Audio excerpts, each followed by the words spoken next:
Hello दोस्तों, welcome back to my YouTube channel. आप सभी का एक बार फिर से चैनल पे स्वागत है। दोस्तों, आज का ये हमारा नया वीडियो है चैप्टर नंबर 11 अ मैरिज प्रपोजल से। तो आज की इस वीडियो में हम लोग देखेंगे इस चैप्टर से आने वाले काफ़ी जो इंपॉर्टेंट ऑब्जेक्टिव क्वेश्चंस है वो हम लोग देखेंगे।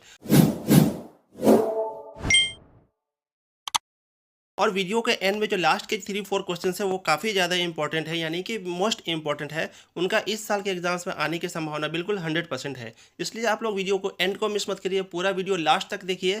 इस चैप्टर से जो भी क्वेश्चन आएंगे आपसे मिस नहीं होगा, आपसे गलत नहीं होगा। तो चलिए हम लोग वीडियो को स्टार्ट करते हैं और बढ़ते हैं हम लोग पहले क्वेश्चन की तरफ। तो दोस्तों, आज की इस वीडियो का हमारा पहला क्वेश्चन है, mister Stephen Chubukov is a dash. इस क्वेश्चन का मतलब हुआ कि मिस्टर स्टीफन चुबुकोव क्या है। ऑप्शन है हमारे लॉयर यानी कि वकील, लैंड ओनर यानी कि जमींदार, राइटर यानी कि लेखक, पोएट यानी कि कवि। तो हमें इस चैप्टर में बताया गया है कि मिस्टर स्टीफन चुबुकोव एक लैंड ओनर थे, एक जमींदार थे। इसलिए ऑप्शन नंबर बी सही होगा। हम लोग इस पर टिक करते हैं और अगले सवाल की तरफ बढ़ते हैं। अगला सवाल है हमारा, Lomov asked for dash dash hand in marriage, यानी कि लोमो ने शादी के लिए किसका हाथ मांगा था। तो इस क्वेश्चन के लिए हमारे ऑप्शन है मटालियास, सटालियास, नेटालियास, रेटालियास। तो हमें इस चैप्टर में बताया गया है कि लोमो ने शादी के लिए नटालिया का हाथ मांगा था। इसलिए ऑप्शन नंबर सी नटालिया पे हम लोग टिक करते हैं और अगले क्वेश्चन की तरफ बढ़ जाते हैं। अगला क्वेश्चन है, Anton Chekhov was a dash dash dash by profession, यानी कि इसका मतलब ये हुआ कि एंटन चेकोव, प्रोफेशन का मतलब होता है पेशा, तो पेशे से क्या थे, यानी कि उनका पेशा क्या था। तो इसके ऑप्शंस हैं टीचर, सोल्जर, मैनेजर, डॉक्टर। तो हमें इस चैप्टर में बताया गया है कि एंटन चेकोव पेशे से एक डॉक्टर थे। इसलिए ऑप्शन नंबर डी यहाँ पे सही होगा। हम लोग ऑप्शन नंबर डी डॉक्टर पे टिक मारते हैं और अगले क्वेश्चन की तरफ हम लोग बढ़ जाते हैं। अगला क्वेश्चन है, a marriage proposal is written by dash dash dash, यानी कि जो लेसन है अ मैरिज प्रपोजल वो किनके द्वारा लिखा गया है, इसके राइटर कौन है। तो इसका सही जवाब होगा ऑप्शन नंबर सी, एंटन चेखोर। एंटन चेखोर ने इस लेसन को लिखा है जिसका नाम है अ मैरिज प्रपोजल।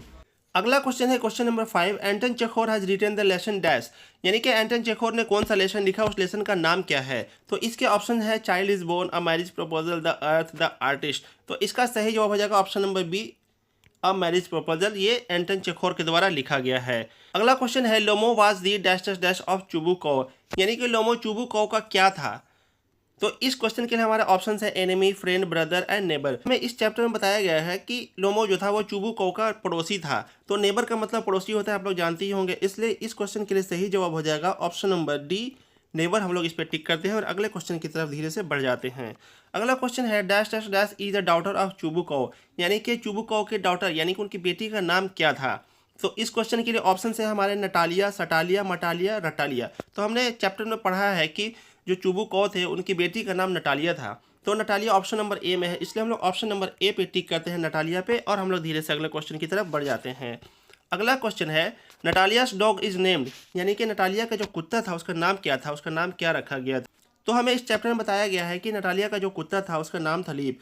तो लीप ऑप्शन नंबर बी में है, ऑप्शन नंबर बी पे हम लोग टिक करते हैं और अगले क्वेश्चन की तरफ बढ़ जाते हैं। अगला क्वेश्चन है, Lomov is dash dash dash years old, यानी कि लोमो कितने साल का था, उसकी उम्र कितनी थी।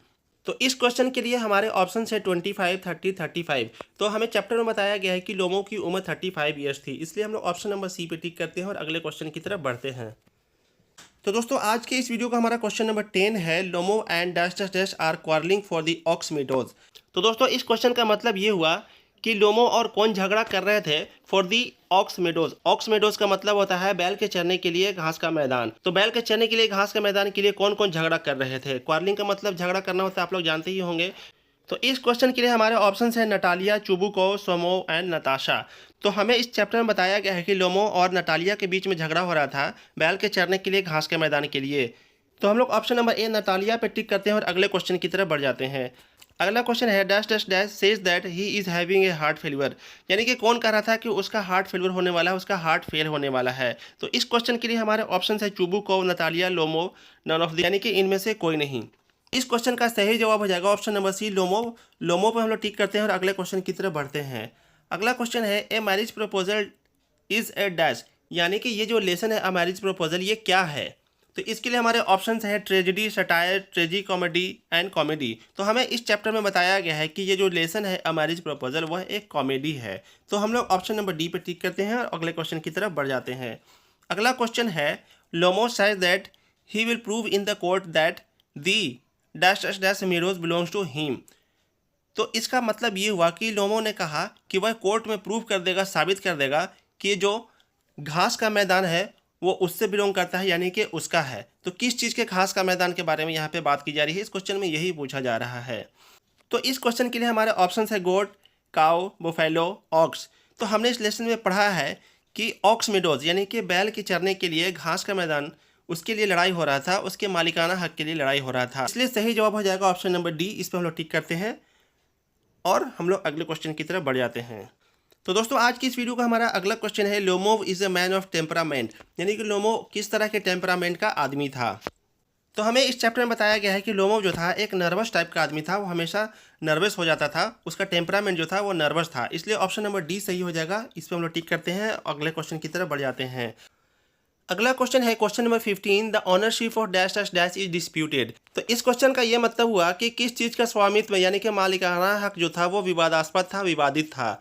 तो दोस्तों हमने इस चैप्टर में पढ़ा है कि ऑक्स मेडोज यानी कि जो बैल के चरने के लिए जो घास का मैदान था उसके लिए लड़ाई हो रही थी, उसके मालिकाना हक के लिए लड़ाई हो रही थी कि ये ज़मीन मेरा है, ये ज़मीन मेरा है। तो इसलिए सही जवाब हो जाएगा ऑप्शन नंबर ए। इस पर हम लोग टिक करते हैं और अगले क्वेश्चन की तरफ बढ़ते हैं।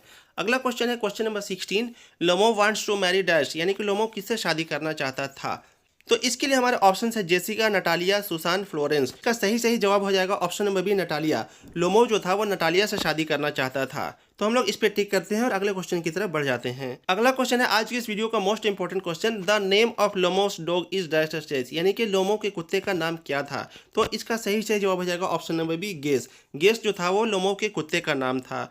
इसके बाद हम लोग अगले क्वेश्चन की तरफ बढ़ते हैं। अगला क्वेश्चन है Anton Chekhov was born in dash, यानी कि एंटन चेकोव जो इस लेसन के राइटर हैं उनका जन्म कब हुआ था। दोस्तों ये जो जन्म मृत्यु वाला सवाल होता है ये काफ़ी ज़्यादा इंपॉर्टेंट होते हैं, इसलिए आपको इनको याद करना बहुत ही ज़्यादा ज़रूरी है। तो मैं आपको बता दूं कि एंटन चेकोव का जन्म हुआ था 1860 ईस्वी में हुआ था। ऑप्शन नंबर बी सही होगा। हम लोग इस पर टिक करते हैं और अगले क्वेश्चन की तरफ बढ़ते हैं। अगला क्वेश्चन है क्वेश्चन नंबर 19, जो कि आज के इस वीडियो का हमारा लास्ट क्वेश्चन है। Anton Chekhov died in dash, यानी कि एंटन चेकोव की मृत्यु कब हुई थी, वो कब मरे थे। तो इसका सही जवाब हो जाएगा ऑप्शन नंबर ए, 1904, यानी कि 1904 में उनकी मृत्यु हुई थी। तो दोस्तों इस चैप्टर से ये काफ़ी ज़्यादा इंपॉर्टेंट क्वेश्चन थे। दोस्तों लास्ट के 3-4 क्वेश्चन जो थे इस साल के एग्जाम्स में आने ही आने हैं, ये काफ़ी ज़्यादा इंपॉर्टेंट क्वेश्चन है, इसलिए आप लोग इनको खास तौर पर देख लीजिए, इनको अच्छे से याद कर लीजिए। तो दोस्तों वीडियो कैसा लगा आप लोग अपना फीडबैक जरूर दीजिएगा, कमेंट सेक्शन में कमेंट कीजिए। अगर आपको वीडियो पसंद आता है तो वीडियो को लाइक कीजिए, अपने दोस्तों के साथ शेयर कीजिए ताकि वो भी वीडियो देख सके, उनको भी फायदा हो सके। और अगर आप चैनल पर नए हैं, पहली बार हमारे वीडियो को देख रहे हैं तो चैनल को सब्सक्राइब कीजिए। आपका सब्सक्राइब करना इसलिए भी जरूरी है कि इससे हमें काफ़ी ज़्यादा मोटिवेशन मिलती है, काफ़ी इंस्पिरेशन मिलती है, ताकि हम और मेहनत करें और आपके लिए अच्छे से अच्छा वीडियो बना के ला सकें और आपके क्वेश्चन अच्छी तरह सॉल्व हो जाए और आपको याद हो जाए। तो दोस्तों इन्हीं बातों के साथ आज का वीडियो मैं ख़त्म करता। अब हम लोग मिलेंगे नेक्स्ट वीडियो में। यहाँ तक वीडियो देखने के लिए थैंक यू सो मच। जय हिंद।